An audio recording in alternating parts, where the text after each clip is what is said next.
Hello and welcome to my review of the DeLonghi Authentica Cappuccino ETAM29.660 Cup to Bean coffee machine. Now before I go over some of the program modes, I just wanted to take you through some of the functions that I found useful. On the front of the machine we have the milk container or frother, which is easily removed and fitted, just slides in and out. Which can then be placed in your fridge overnight for storage. In terms of maintenance on the machine, while I have the milk frother out, I'll just show you, you can pull out this drawer which basically contains the cartridge where all of your dispensed coffee grounds are kept. So you literally just pull it out, off it comes, empty it, back in, and then it slides straight back into the machine like so.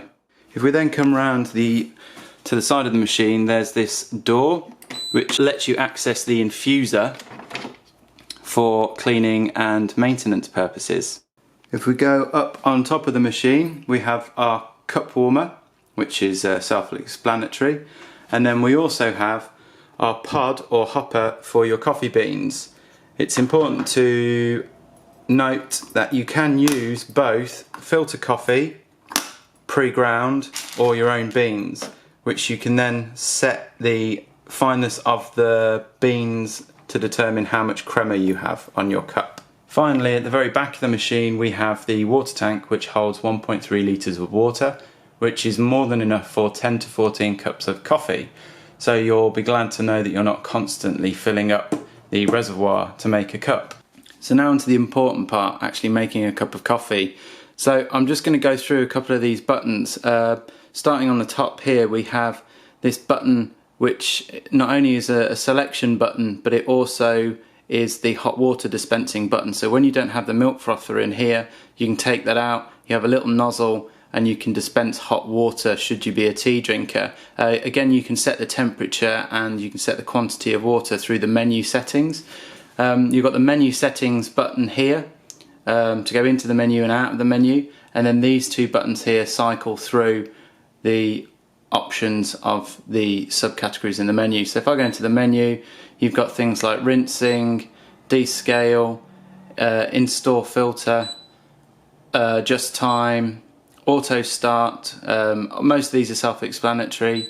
Auto off as well, so how long the machine stays on before it goes into sleep. Energy saving, whatever that might be. Also the temperature setting, so here's where you can set the temperature of the water. You use obviously the left and the right buttons to set how hot you want it to be, then you have to OK it, and then you come out of the menu. As well as that, we have these buttons. These two buttons are a little bit tricky to push. These ones are nice and easy, but for some reason these are a little bit hit and miss sometimes when you tap them. So after set temperature, water hardness, they give you a little stick which you can test to see how hard your water is, which you can then set.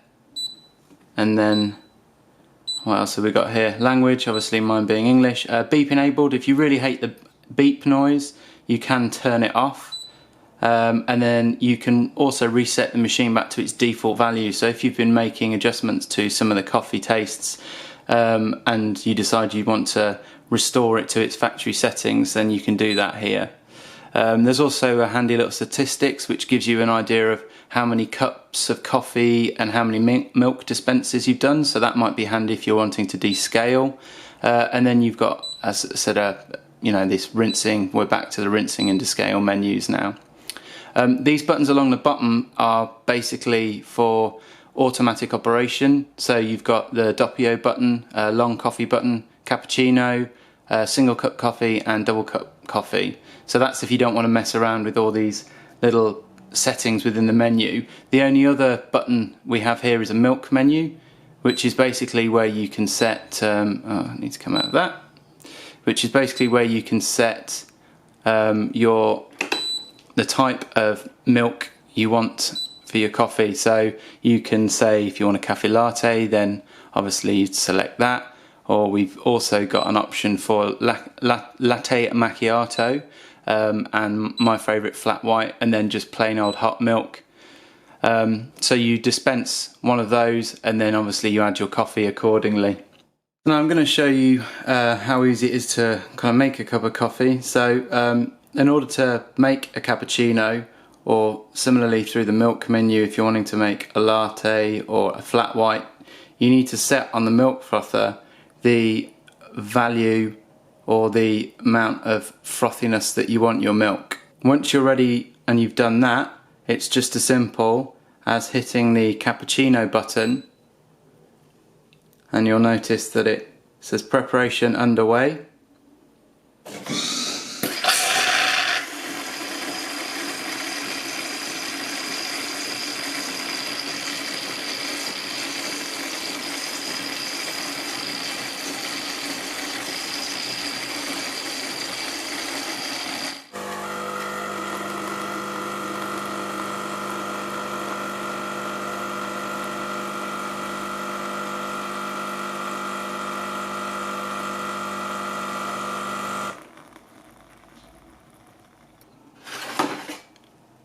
From bean to cup to stomach in about 35 seconds. One thing to point out is although it's a great coffee machine, the actual length of the coffee machine is quite extensive, which unfortunately means that I've not been able to fit it underneath my kitchen cabinets, which is why I'm putting it on this long table. And even though it's on this table, there is still an overhang where I've had to shift the table forward just to accommodate the machine. So please bear that in mind before purchasing. Only one final note to really mention about the machine is in terms of the available space here. If you have a straight coffee mug, you'll have no problems getting your coffee and your milk to dispense into the mug. Or even if you have a mug that has a wider top and a slimmer bottom. But if you have any mugs that have a fatter bottom than a wider top, you're going to find it very difficult to get the milk to dispense and the coffee without any kind of spillage.